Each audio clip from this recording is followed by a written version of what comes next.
President Lahore high court bar association जनाब असद साहब से मैं उनका मशकूर हूँ कि उन्होंने मुझे बुलाया।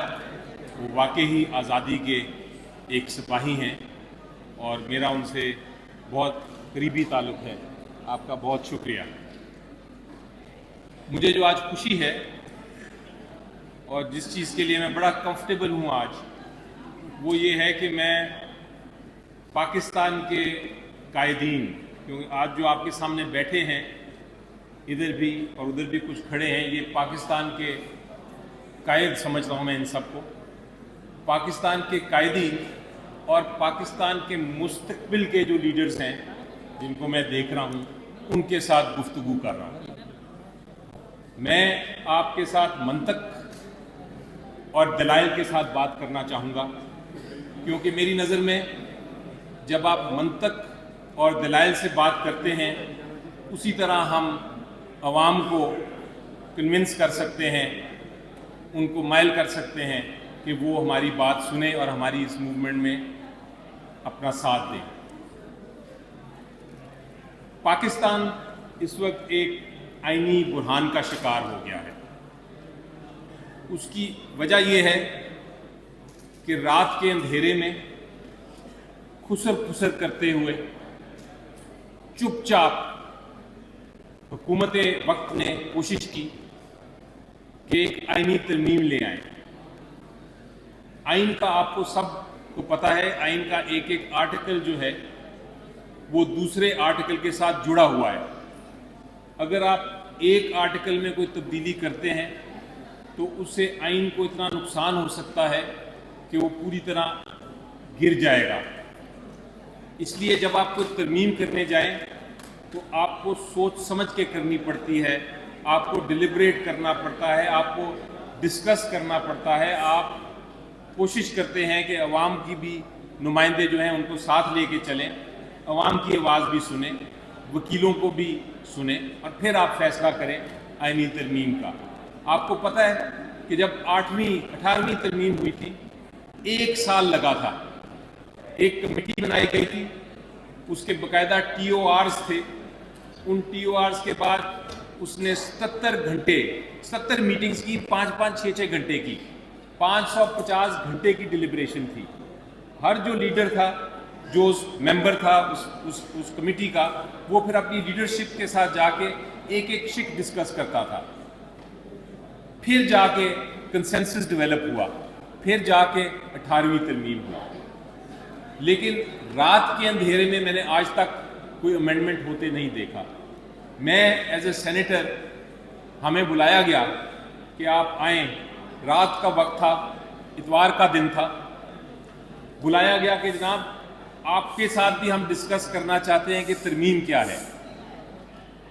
मैंने पूछा कि आप ये बताएं कि कोई डॉक्यूमेंट है जिसको हम डिस्कस करें, क्योंकि आप सब वकील हैं, हम किसी डॉक्यूमेंट के बगैर हवा में तो डिस्कस कोई चीज़ कर नहीं सकते।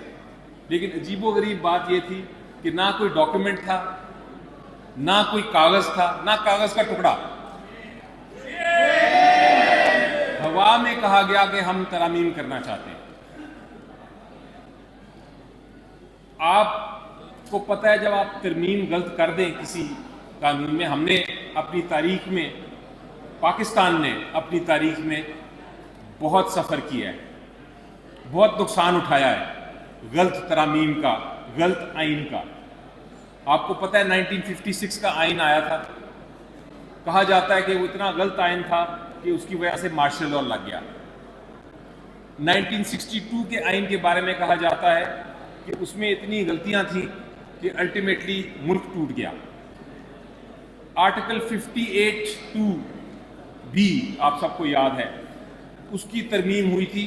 उसने हमारी जमहूरियत को कितना नुकसान पहुंचाया। 4 हुकूमतें एक के बाद गई दूसरी, और फिर इवेंचुअली क्या हुआ, मार्शल लॉ आ गया। तो ये तरमीम करना आसान काम नहीं है। अब क्या वजह है, हम क्यों अपोज कर रहे हैं, क्यों मुखालफत कर रहे हैं इन तरामीम की? इनमें क्या ऐसी बात है जो कि पाकिस्तान को नुकसान पहुंचा सकती है, जो कि आइन को नुकसान पहुंचा सकती है, जो कि जमहूरियत को नुकसान पहुंचा सकती है? سب سے پہلے میں آپ کو 3-4 اس کے نکات بتاتا ہوں۔ آرٹیکل 8 سے آپ سب واقف ہیں، آرٹیکل 199 سے بھی آپ سب واقف ہیں۔ جو کوشش کی جا رہی ہے، جو ہمیں پتہ چل رہا ہے کہ یہ کوشش کی گئی اور ابھی بھی کی جا رہی ہے، اسی لیے ہمیں اس کے خلاف کھڑا ہونا ہے، وہ یہ ہے کہ سویلینز، عام شہری کا بھی جو اس کے خلاف عدالت ہے وہ ملٹری کورٹ ہو سکتا ہے، یعنی کہ اس کی ملٹری ٹرائل ہو سکتی ہے۔